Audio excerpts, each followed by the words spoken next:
Praise the lord. దేవుడు మనల్ని ప్రేమించి మనకు మరొక దినాన్ని అనుగ్రహిస్తూ వచ్చారు. అందును బట్టి దేవునికి స్తోత్రం. ఉదయకాలము దేవుని వాగ్దానం. జకరియా గ్రంథము 9వ అధ్యాయము 12వ వచనం. రెండంతలుగా మీకు మేలు చేసేదన నేను. సో దేవుడు మనల్ని ప్రేమించి ఈ దినమంతటి కొరకై ఈ ప్రశస్తమైన వాగ్దానాన్ని మనకు అనుగ్రహిస్తూ వచ్చారు. రెండంతలుగా మీకు మేలు చేసేదని. ఉదయకాలం దేవుడు రెండంతలుగా మనకి మేలు చేయాలని, మేలు చేస్తానని తెలియచేస్తూ ఉన్నాడు అనమాట. అంటే మనము ఎలాంటి పరిస్థితుల్లో ఉన్నా కూడా దేవుడు మనకు వాగ్దానం చేస్తున్నాడు. బంధకములలో పడియుండియు నిరీక్షణ గల వాళ్ళారా, మీ కోటను మళ్ళా ప్రవేశించుడి, రెండంతలుగా మీకు మేలు చేస్తుందని నేడు నేను మీకు తెలియచేయుచున్నాను. సో దేవుడే మనకి తెలియచేస్తున్నాడు అనమాట ఈ మాటలు ఉదయకాలం. సో నువ్వు ఎలాంటి బంధకాల్లో ఉన్నా దేవుడు వాగ్దానం చేస్తూ ఉన్నాడు, రెండంతలుగా మీకు మేలు చేస్తానని.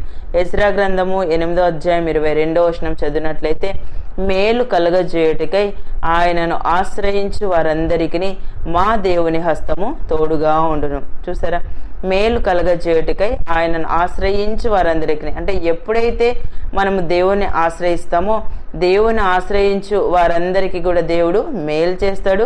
అంతేకాకుండా దేవుని యొక్క హస్తం మనకి తోడుగా ఉండేలా చేస్తాడు అన్నమాట. దేవుని యొక్క హస్తమే మనకు తోడుగా ఉంటే, దేవుణ్ణి మనం ఆశ్రయిస్తూ ఉంటే అన్ని పరిస్థితుల్లో అన్ని వేళలా సో దేవుడు మనకు మేలు చేసేటువంటి వారుగా ఉంటుంది. అది ఎలాంటి పరిస్థితులైనా. ఆదికాండము 32వ అధ్యాయం 9వ వచనం చదివినట్లయితే, తిరిగి వెళ్ళుము, నీకు మేలు చేసేదనని నాతో చెప్పిన యెహోవా. సో ఇక్కడ మనం యాకోబుని గురించి ఈ మాటలు చదువుతాము. తిరిగి వెళ్ళుము, నీకు మేలు చేసేదనని నాతో చెప్పిన యెహోవా. అక్కడ యాకోబుతో సో తను పద్దనరాములో ఉన్నప్పుడు దేవుడు మాట్లాడుతూ వస్తాడు యాకోబు దగ్గర. అయితే యాకోబు వాటన్నిటినీ సో విని, సో నువ్వు చెప్పావు కదా ప్రభా, మళ్ళీ మేలు చేస్తానని చెప్పావు కదా, మళ్ళీ నాకు చేయమని అక్కడ వాళ్ళ అన్న అయినటువంటి ఏషావు తను ఎదుర్కొంటున్నాడని దేవదూతలు తనకు తెలియపరుస్తూ వచ్చినప్పుడు మిక్కిలి భయపడి దేవుని యొక్క సన్నిధిలో ప్రార్థించినట్లుగా మనం దేవుని యొక్క వాక్యంలో చదువుతాం. మనం ఆదికాండం 32వ అధ్యాయం 1వ వచనం చదివితే, యాకోబు తన త్రోవను వెళ్ళుచుండగా దేవదూతలు అతనిని ఎదుర్కొనిరి. చూసారా, దేవదూతలే యాకోబుని ఎదుర్కొంటూ వచ్చారు. అంతేకాకుండా సో ఆ దేవదూతల్ని ఏషావు దగ్గరకు పంపినట్లుగా మనం దేవుని యొక్క వాక్యంలో చదువుతాం. వారే వచ్చి ఏషావు ఇలాగా 400 మందితో నీ మీదికి వస్తున్నాడని తెలియపరుస్తారు అనమాట. అంటే మనము యాకోబుని గురించి ఈ విషయాలు చదివినప్పుడు ఒక మనిషి విషయంలో దేవుని యొక్క పట్టింపు ఎలాంటిదో మనం చదవగలం. సో దేవునికి అంత అవసరం లేదు, కానీ యాకోబు విషయంలో తను అడిగిన ప్రతిదీ తనకు అనుగ్రహిస్తూ ఉన్నారు. సో తను అక్కడ పద్దనరాములో ఉన్నంత కాలం కూడా దేవుడు తనకు తోడుగా ఉంటూ వచ్చాడు. సో లాబాను ఎన్ని మార్లు తనను మోసం చేసినా కానీ దేవుడు మాత్రం ఎక్కడ మోసగించబడకుండా యాకోబుతో ఏదైతే వాగ్దానం చేస్తూ వచ్చాడో ఆ వాగ్దానాలు నెరవేర్చినట్లుగా మనం దేవుని యొక్క వాక్యంలో చదువుతాం. సో అన్ని పరిస్థితుల్లో నుంచి యాకోబుని దేవుడు తప్పిస్తూ వచ్చాడు కదా ఇక్కడ. సో ఏషావు విషయంలో కూడా అన్ని విషయాల్లో కూడా ఏషావు చేతిలో నుంచి కూడా యాకోబుని తప్పిస్తూ వచ్చాడు. సో దేవునితోనే పోరాడి గెలిచినటువంటి వ్యక్తిగా మనము ఆ 32వ అధ్యాయంలో చదవగలం. అంటే యాకోబు ఎంతగా దేవుని మీద ఆధారపడుతూ వచ్చాడు కదా. సో దేవుణ్ణి ఆ విధంగా ఆశ్రయిస్తూ వచ్చాడు. అందుకే యాకోబు యొక్క జీవితంలో దేవుని హస్తం తోడుగా ఉంది. అంతేకాకుండా సో నువ్వు చెప్పావు కదా ప్రభా, తిరిగి వెళ్ళుము, నీకు మేలు చేసేదని నేను నాతో చెప్తూ వచ్చావు కదా. సో ఆ వాగ్దానం, ఆ మాట నెరవేర్చు అని దేవుని యొక్క సన్నిధిలో ప్రార్థన చేస్తూ వచ్చాడు.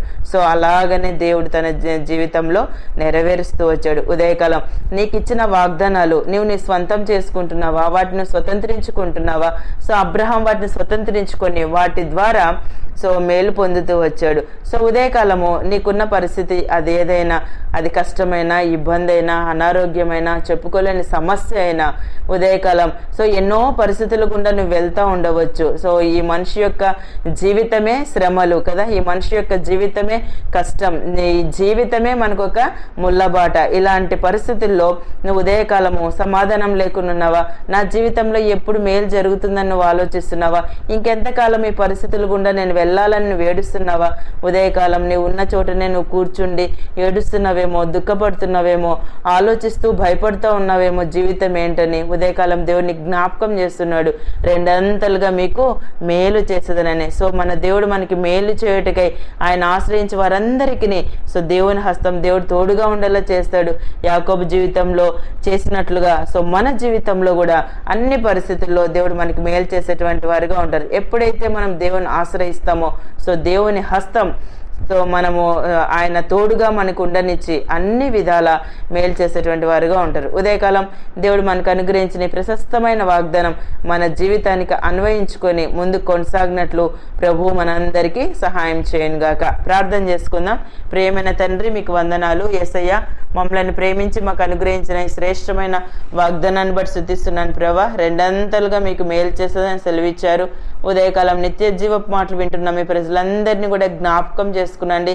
వారు వెళ్తున్న ప్రతి పరిస్థితిని మీరు ఎరుగుదురు. మీరు ఇచ్చిన వాగ్దానం వారి జీవితాల్లో నెరవేర్చి ఈ దినమంతట్లో మీరు సహాయపడుతూ రావాల్సిందిగా ప్రార్థన చేస్తూ యేసు ప్రభు నామమున ప్రార్థిస్తున్నాను తండ్రి. ఆమెన్.